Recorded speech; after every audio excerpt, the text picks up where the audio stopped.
What's going on, everybody? Victor here with a brand new video, and I'm going to continue my coverage on UFC 300, which is going to be taking place on April 13th, 2024 of this year, live from Las Vegas, Nevada. Where else would it really be? This is going to be the 300th pay-per-view of the UFC, and it's got a pretty interesting, well, I'm just going to say it for crying out loud. It's going to be an interesting opening to the main card. I'm talking about Bo Nickal versus Cody Brundage. Bo Nickal, who has a 5-0 record, he's still really relatively new in the sport of mixed martial arts, versus Cody Brundage, who has a 10-5 overall record, 4-4 in the UFC. So this guy's been up and down like crazy. Is this the right competition to have in the opening night of a legendary card such as this? I wouldn't really want to put this on this card, especially on the main event. I'd rather put this on the prelims, make it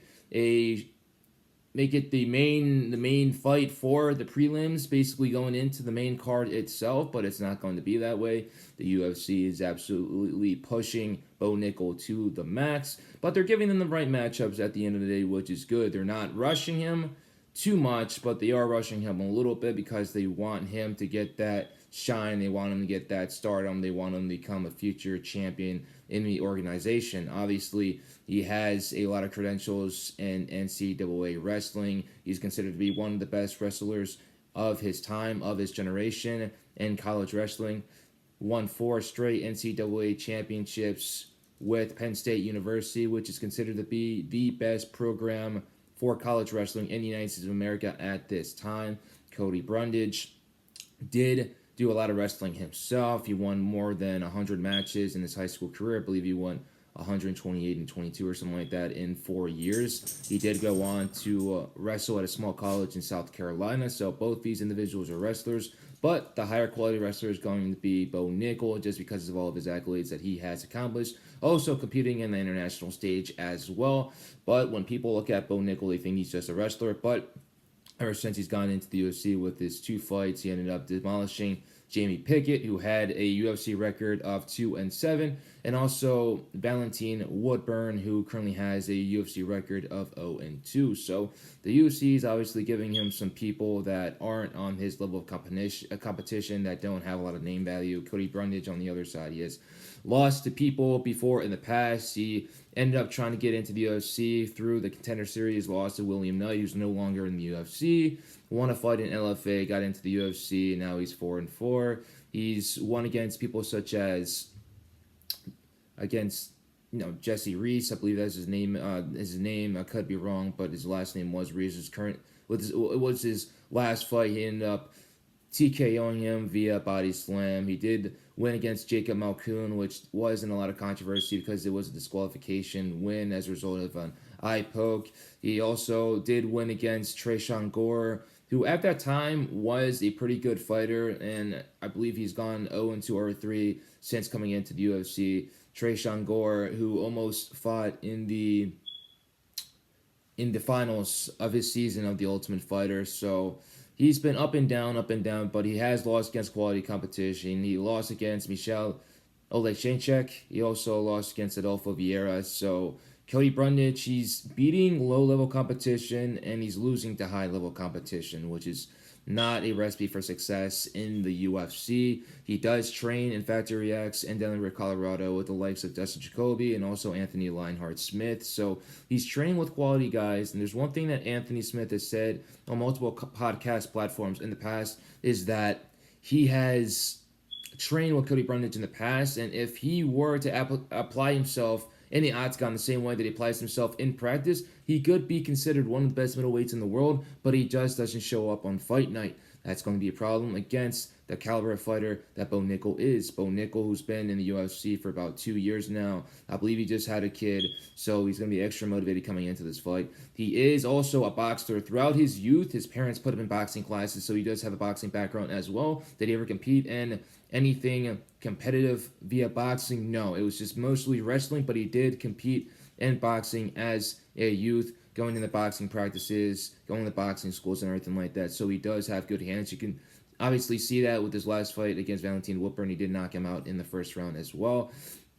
When it comes to the grappling exchanges, to the wrestling, it's going to be all Bo Nickal the whole entire time. Cody Brundage does have a wrestling background, but it's just not going to be enough to be able to get Bo Nickal to the ground. Bo Nickal's going to have a great wrestling defense. He's going to keep it on the floor. And if Bo Nickal's going to want to take it to the ground anytime, he's going to dictate that anytime during the fight.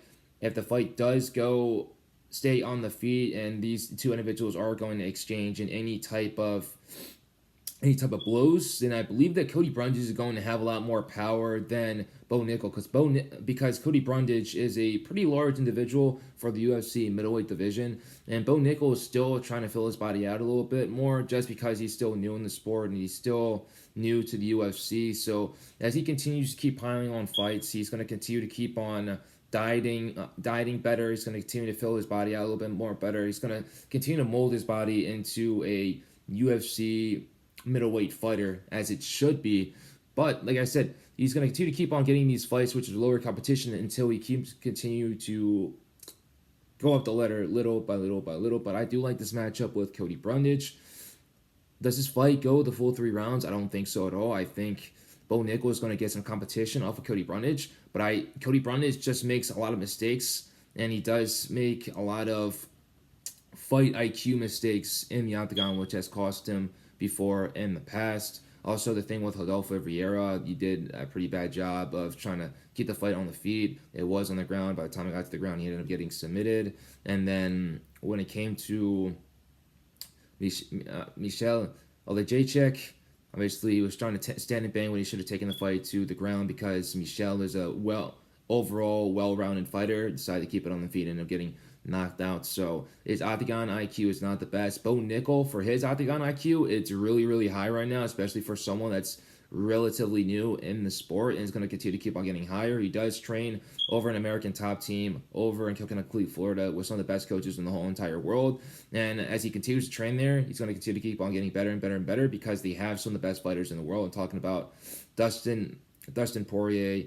I'm talking about, obviously Amanda Nunes used to work there, and Junior Dos Santos and Anthony Cara de Zapata, and Antonio Carlos, and other guys in there as well that are just high caliber fighters. I believe Marvin Vettori just got in there right now, so he's training with him, and so on and so on and so on. He's got bodies in there for days. And also another great fighter, Money Moicano, you know what I mean? So Moicano's from there. A lot of great fighters are from Coconut Creek, Florida, straight out of American Top Team. And he does train in his own gym in American Top Team State College here in the state of Pennsylvania. So it's going to be a good fight. It's going to be an interesting one, but it's going to be a pretty short one, especially for Cody Brundage. And I believe that Bo Nickal is going to get his 3rd straight win in the UFC. And all of his wins so far, actually, all of his fights so far have been on pay-per-view cards, so this one hasn't been any different. And his future fights are going to be on UFC pay-per-views as well. So it's going to be an interesting one. I'm going to like it. I'm going to go with Bo Nickal. I believe he's going to get the finish in the 2nd round. I believe Cody Brundage is going to resort to some resistance, and he's going to hang on a lot longer than Bo Nickal's past previous opponents. But I believe that Bo Nickal is going to get this fight done via submission. I believe he's going to get to the ground. I believe he's going to be submitting Cody Brundage. And if he does get the submission, I want to say it's going to be by rear naked choke. I could be wrong, but it is what it is at the end of the day, because mixed martial arts is extremely unpredictable, and it's just the reason why each and every single one of us love it. Thank you guys for watching this video. I appreciate you guys a lot. Stay blessed and stay safe. And also, I apologize way late in advance for the fire detectors. I know they've been going off the majority of the video. I still got to get that fixed. I'm going to see what happens this week, or hopefully next week, but I'm trying to get that fixed as fast as possible, because they are annoying, and some people in the comment section did tell me about it. I didn't believe them at first until I started hearing it myself, so we'll get that fixed, guys. We'll get that fixed. Take it easy, guys. Peace.